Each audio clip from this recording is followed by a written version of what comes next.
ബംഗ്ലാദേശിൽ BNP അധികാരത്തിലേക്ക് കേവല ഭൂരിപക്ഷം മറികടന്നു. 211 സീറ്റുകളിൽ BNP വിജയിച്ചു. താരിഖ് റഹ്മാൻ പ്രധാനമന്ത്രിയാകും. ജമാഅത്തെ ഇസ്ലാമിക്ക് അതേസമയം വലിയ നേട്ടമുണ്ടാക്കാൻ കഴിഞ്ഞില്ല. 68 സീറ്റുകളിലാണ് നിലവിൽ വിജയം. ഷെയ്ഖ് ഹസീനയെ പുറത്താക്കിയ ജനകീയ പ്രക്ഷോഭങ്ങൾക്ക് നേതൃത്വം നൽകിയ യുവജന നേതാക്കളുടെ പാർട്ടിയായ നാഷണൽ സിറ്റിസൺ പാർട്ടി അവർ മത്സരിച്ച 30 സീറ്റുകളിൽ വെറും 5 ഇടങ്ങളിൽ മാത്രമാണ് വിജയിച്ചത് എന്നുള്ള വിവരവും പ്രാദേശിക ചാനലുകളെ ഉദ്ധരിച്ച് റോയിട്ടേഴ്സ് റിപ്പോർട്ട് ചെയ്യുന്നുണ്ട്. ഭരണഘടനാ പരിഷ്കാരങ്ങൾക്കായുള്ള ഹിതപരിശോധനയിൽ 72.9% ആളുകൾ അനുകൂലമായി വോട്ട് ചെയ്തുവെന്നാണ് പ്രാഥമിക കണക്കുകൾ. KP അഭിലാഷ് വിവരങ്ങൾ നൽകും. അഭിലാഷ്, ഈ ബംഗ്ലാദേശിലെ തെരഞ്ഞെടുപ്പ് ഫലം അത് ഈ പറയുന്നത് പോലെ പ്രതീക്ഷിതമായിരുന്നു?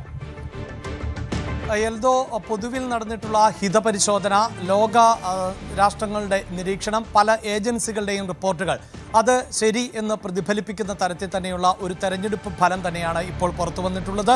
പ്രത്യേകിച്ച് BNP തന്നെയായിരിക്കും ബംഗ്ലാദേശിലെ തെരഞ്ഞെടുപ്പിന് ശേഷം അധികാരത്തിലേറാൻ പോകുന്നത് എന്ന ഒരു പൊതു നിരീക്ഷണം ഉണ്ടായിരുന്നു.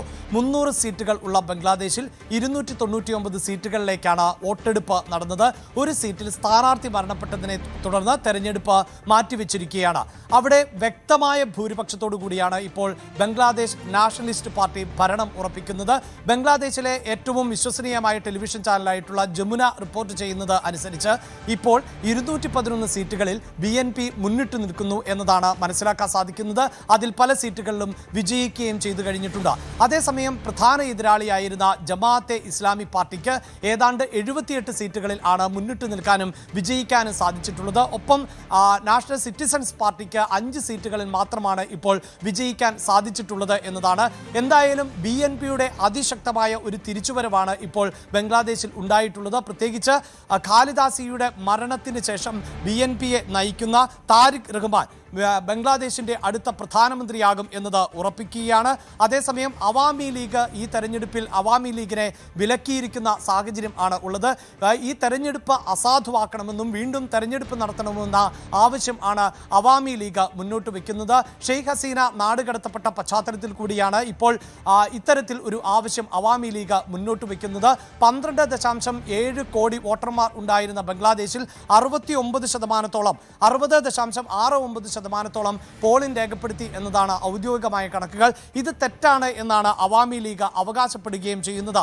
എന്തായാലും ബംഗ്ലാദേശിൽ നിരവധിയായ വാഗ്ദാനങ്ങൾ ആയിരുന്നു BNP മുന്നോട്ട് വെച്ചത്. അതിൽ സ്ത്രീകൾക്ക് കൃത്യമായ വരുമാനം, അതോടൊപ്പം തന്നെ തൊഴിൽ രഹിതർക്ക് കൂടുതൽ സുരക്ഷിതമായ തൊഴിൽ അവസരങ്ങൾ സൃഷ്ടിക്കും. അതോടൊപ്പം നദീജല കരാർ പോലെ ബംഗ്ലാദേശ് അഭിമുഖീകരിക്കുന്ന രാജ്യം നേരിടുന്ന പ്രതിസന്ധികൾക്ക് ശാശ്വതമായ പരിഹാരം, ഇതായിരുന്നു ബംഗ്ലാദേശ് നാഷണലിസ്റ്റ് പാർട്ടി മുന്നോട്ട് വെച്ചത്. എങ്കിൽ ജമാഅത്തെ ഇസ്ലാമി ആകട്ടെ മതപരമായ ആവശ്യങ്ങൾ മുന്നോട്ട് വയ്ക്കുകയും മതപരമായ ഒരു രാഷ്ട്രമാക്കി ബംഗ്ലാദേശിനെ മാറ്റുകയും ചെയ്യും എന്ന തരത്തിലുള്ള പ്രചാരണം ആയിരുന്നു നടത്തിയിരുന്നത് എന്നതാണ് എടുത്തു പറയേണ്ടത്.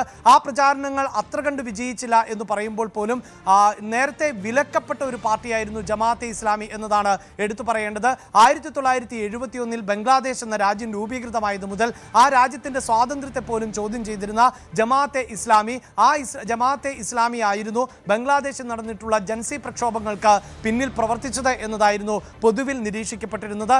ബംഗ്ലാദേശിൽ ജമാഅത്തെ ഇസ്ലാമി ശക്തമായൊരു മുന്നേറ്റം നടത്തും എന്ന നിരീക്ഷണം ഉണ്ടായിരുന്നു. അതാണിപ്പോൾ 70 സീറ്റുകൾക്ക് മുകളിലേക്ക് എന്ന നിലയിൽ എത്തി നിൽക്കുന്നത് എന്ന് നമുക്ക് പറയാൻ സാധിക്കും. എന്തായാലും ജമാഅത്തെ ഇസ്ലാമിയുടെ പ്രധാനപ്പെട്ട നേതാക്കൾ എല്ലാവരും തന്നെ ഇപ്പോൾ വിജയിച്ചു കയറുന്ന സാഹചര്യം ആണ് ഉള്ളത് എന്നതും എടുത്തു പറയേണ്ടതാണ്. അതിൽ തന്നെ ഷഫീഖർ റഹ്മാൻ, അദ്ദേഹം തുടരണം. ഇപ്പോൾ വിദേശകാര്യ വിദഗ്ധൻ ഡോക്ടർ മോഹൻ വർഗീസ് കൂടി ടെലിഫോൺ ലൈനുണ്ട്. ഡോക്ടർ മോഹൻ വർഗീസ്, ഈ ഇപ്പോൾ താരിഖ് റഹ്മാൻ പ്രധാനമന്ത്രിയാവുകയായി എത്തുകയാണെങ്കിൽ BNP അധികാരത്തിലെത്തുമ്പോൾ നമ്മളെ സംബന്ധിച്ച് അത് എങ്ങനെ കാണണം? ഇന്ത്യ ബംഗ്ലാദേശ് ആ ഒരു ബന്ധം എങ്ങനെയാകും?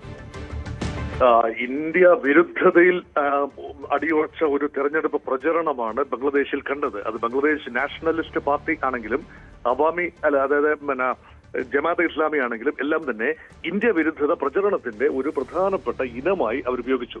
അതുകൊണ്ട് ഇപ്പോൾ താരതമ്യേന നിർദോഷമെന്ന് തോന്നാവുന്നത് ബംഗ്ലാദേശ് നാഷണൽ പാർട്ടിയാണ്. കാരണം മുൻപും അവർ അധികാരത്തിൽ ഇരുന്നിട്ടുണ്ട്. ഖലിദ സിയ പ്രധാനമന്ത്രിയായിരുന്നപ്പോൾ ഇന്ത്യയിൽ വന്നിട്ടുണ്ട്, ഇന്ത്യയുമായി ബന്ധം പുലർത്തിയിട്ടുണ്ട്. ഷെയ്ഖ് ഹസീനയുടെ കാലത്തുണ്ടായിരുന്ന രീതിയിലുള്ള ഊഷ്മളമായ ബന്ധം ഉണ്ടായിരുന്നില്ല എന്നത് അംഗീകരിക്കാം. അത് മാത്രമല്ല, ഇന്ത്യയെ സംബന്ധിച്ചിടത്തോളം ഒരു മതരാഷ്ട്രം കെട്ടിപ്പടുക്കാനായി ജമാഅത്തെ ഇസ്ലാമി ശ്രമിക്കുന്നു. അപ്പൊ ജമാഅത്തെ ഇസ്ലാമിക്ക് തെരഞ്ഞെടുപ്പിൽ കാര്യമായ മുന്നേറ്റം ഉണ്ടാക്കാൻ കഴിഞ്ഞിട്ടില്ല. മുൻകാലങ്ങളെക്കാൾ മെച്ചപ്പെട്ട പ്രകടനം കാഴ്ചവെച്ചു. പലപ്പോഴും അവർ നിരോധിത സംഘടനയായിരുന്നു. ഇപ്പോൾ അവർ തെരഞ്ഞെടുപ്പിൽ മത്സരിച്ചു. നാഷണൽ സിറ്റിസൺസ് പാർട്ടിയുമായി ചേർന്ന് മത്സരിച്ചിട്ട് പോലും ഏതാണ്ട് 67-68 സീറ്റുകളിലാണ് 300 അംഗ പാർലമെന്റിൽ 350 അംഗ പാർലമെന്റിൽ 300 സീറ്റുകളിലേക്ക് തെരഞ്ഞെടുപ്പ് നടന്നപ്പോൾ ഏതാണ്ട് 70-ൽ താഴെ മാത്രമാണ് ആ ഒരു മുന്നണിയുടെ 11 സഖ്യകക്ഷികളുള്ള മുന്നണിയുടെ യഥാർത്ഥത്തിലെ ഫലം. അതിനർത്ഥം 3-2 ഭൂരിപക്ഷത്തിന് 200-ലധികം സീറ്റുകളോടുകൂടി കൃത്യമായ ഭൂരിപക്ഷത്തിൽ ബംഗ്ലാദേശ് നാഷണലിസ്റ്റ് പാർട്ടി അധികാരത്തിലെത്തുന്നു. താരിഖ് റഹ്മാൻ, അതായത് ബംഗ്ലാദേശിന്റെ മുൻ പ്രസിഡന്റ് ഷെയ്ഖ് മുജിബുർ റഹ്മാന്റെ മകൻ, അതായത് ബീഗം ഖാലിദ സിയയുടെ മകൻ, ഇപ്പോൾ അധികാരത്തിലെത്തുന്നു. 17 വർഷം പ്രവാസത്തിലായിരുന്ന, ലണ്ടനിൽ പ്രവാസത്തിലായിരുന്ന താരിഖ് റഹ്മാൻ തിരിച്ചു വന്നു. അദ്ദേഹത്തിനെതിരെയുള്ള കേസുകൾ കോടതി ഒഴിവാക്കുന്നു. അതുകൊണ്ട് കൃത്യമായി താരിഖ് റഹ്മാൻ പ്രധാനമന്ത്രിയാകുന്നു എന്ന് പറയുമ്പോൾ ഇന്ത്യയുമായി എങ്ങനെ ബന്ധപ്പെടും എന്നതാണ് പ്രധാനപ്പെട്ട ചോദ്യം. ഈ വിവരം കഴിഞ്ഞതിന് ശേഷം രാവിലെ തന്നെ ഇന്ത്യൻ പ്രധാനമന്ത്രി നരേന്ദ്രമോദി എക്സിൽ കുറിക്കുകയും അതുപോലെ മെസ്സേജ് അയക്കുകയും ചെയ്തിട്ടുണ്ട്. താരിഖ് റഹ്മാനെ അഭിനന്ദിച്ചുകൊണ്ടും ഇനിയും ഇന്ത്യയുമായി അടുത്ത ബന്ധം പുലർത്തുമെന്ന് പ്രതീക്ഷിച്ചുകൊണ്ടും. അത് മാത്രമല്ല, ഷെയ്ഖ് ഹസീന ഖാലിദ സിയ അന്തരിച്ചപ്പോൾ കഴിഞ്ഞ മാസം ജനുവരിയിൽ ഇന്ത്യ വിദേശകാര്യമന്ത്രി ജയശങ്കറെ അയച്ചുകൊണ്ടാണ് ശവസംസ്കാര ചടങ്ങിൽ ഇന്ത്യയുടെ സാന്നിധ്യം ഉറപ്പിച്ചത്. അതുകൊണ്ട് ഇന്ത്യ പൂർണ്ണമായി ഈ പ്രതീക്ഷ കൈവിട്ടിട്ടില്ല എന്ന് വേണമെങ്കിൽ പറയാം. കാരണം ശ്രീലങ്കയിലും സമാനമായ സാഹചര്യമുണ്ടായി. ശ്രീലങ്കയിലെ ഭരണമാറ്റം ഉണ്ടായപ്പോൾ, ഒരു തീവ്ര ഇടതുപക്ഷ നിലപാടുള്ള ഒരു ഭരണകൂടം ഉണ്ടായപ്പോൾ അവരുമായി എങ്ങനെ ഇടപെടും എന്നതിനെ കുറിച്ച് ആശങ്കയുണ്ടായിരുന്നു. പക്ഷേ അത് വളരെ പെട്ടെന്ന് തന്നെ നയതന്ത്ര തലത്തിൽ വിഷയം പരിഹരിക്കുകയും ശ്രീലങ്കയുമായുള്ള ചരിത്രപരമായ ബന്ധം തുടരാൻ കഴിയുകയും ചെയ്തു എന്നത് ഒരു മാതൃകയാക്കി എടുത്താൽ ബംഗ്ലാദേശുമായും തീർച്ചയായും ആ ഒരു ഇന്ത്യ ബംഗ്ലാദേശ് പുക്കൽക്കൊടി ബന്ധം എക്കാലത്തും ദൃഢമായിരുന്നു. ഈ അടുത്ത സമയത്താണ്, ഈ കഴിഞ്ഞ 18 മാസം ഈ ഇടക്കാല സർക്കാരിന്റെ സമയത്താണ് ആ ബന്ധം കാര്യമായി ഉലഞ്ഞത്. ഷെയ്ഖ് ഹസീന ഇന്ത്യയിൽ അഭയം തേടിയപ്പോൾ ആ ഇടക്കാല സർക്കാരിന്റെ നിർദ്ദേശപ്രകാരം കോടതി നടപടികളിലൂടെ തന്നെ ഇന്ത്യയിൽ നിന്നും ഷെയ്ഖ് ഹസീനയെ വിട്ടു നൽകണം എന്ന ഒരു തീരുമാനം എടുക്കുന്നു ബംഗ്ലാദേശ്. അത് തീർച്ചയായും ഇന്ത്യ ബംഗ്ലാദേശ് ബന്ധങ്ങളെ വ്യാപകമായി ഉലയ്ക്കും. ആ വിഷയം തുടർന്നും നിലനിൽക്കാനുള്ള സാധ്യത കാണുന്നു. ആ വിഷയത്തെ എങ്ങനെയാണ് പുതിയ പ്രധാനമന്ത്രിയായി ചുമതലയേൽക്കാൻ സാധ്യതയുള്ള താരിഖ് റഹ്മാൻ ആ വിഷയത്തെ എങ്ങനെയാണ് കൈകാര്യം ചെയ്യുന്നത്? യഥാർത്ഥത്തിൽ അവാമി ലീഗ് ഇപ്പോൾ തെരഞ്ഞെടുപ്പിൽ മത്സരിക്കാൻ അർഹതയുള്ള പാർട്ടിയല്ല, അവർ മത്സരിച്ചിട്ടുമില്ല. അതുകൊണ്ട് പോളിംഗ് ശതമാനം കേവലം 60% എത്തി നിന്നു. അത് എത്രത്തോളം നീതിപൂർവമായിരുന്നു എന്ന തെരഞ്ഞെടുപ്പ് എന്ന കാര്യത്തിൽ ഷെയ്ഖ് ഹസീന ചില സംശയങ്ങൾ പ്രകടിപ്പിക്കുന്നു. ഷെയ്ഖ് ഹസീനയുടെ ഭാഗത്ത് ഇന്ത്യയിൽ നിന്നും വരുന്ന കൂടുതൽ അഭിപ്രായ പ്രകടനങ്ങൾ ഇന്ത്യ ബംഗ്ലാദേശ് ബന്ധത്തെ ദോഷകരമായി ബാധിക്കാൻ സാധ്യതയുള്ളതുകൊണ്ട് ഷെയ്ഖ് ഹസീന പരമാവധി മൗനം പാലിക്കുക എന്ന നിലപാടാവും ഏറ്റവും ഉചിതം. അതുകൊണ്ട് ബംഗ്ലാദേശ് രാഷ്ട്രീയം അതിന്റെ വഴിക്ക് പോകട്ടെ. ഇന്ത്യ ബംഗ്ലാദേശ് ബന്ധം. കൂടുതൽ വാർത്തകൾക്ക് News 18 Keralam YouTube channel subscribe ചെയ്യുക.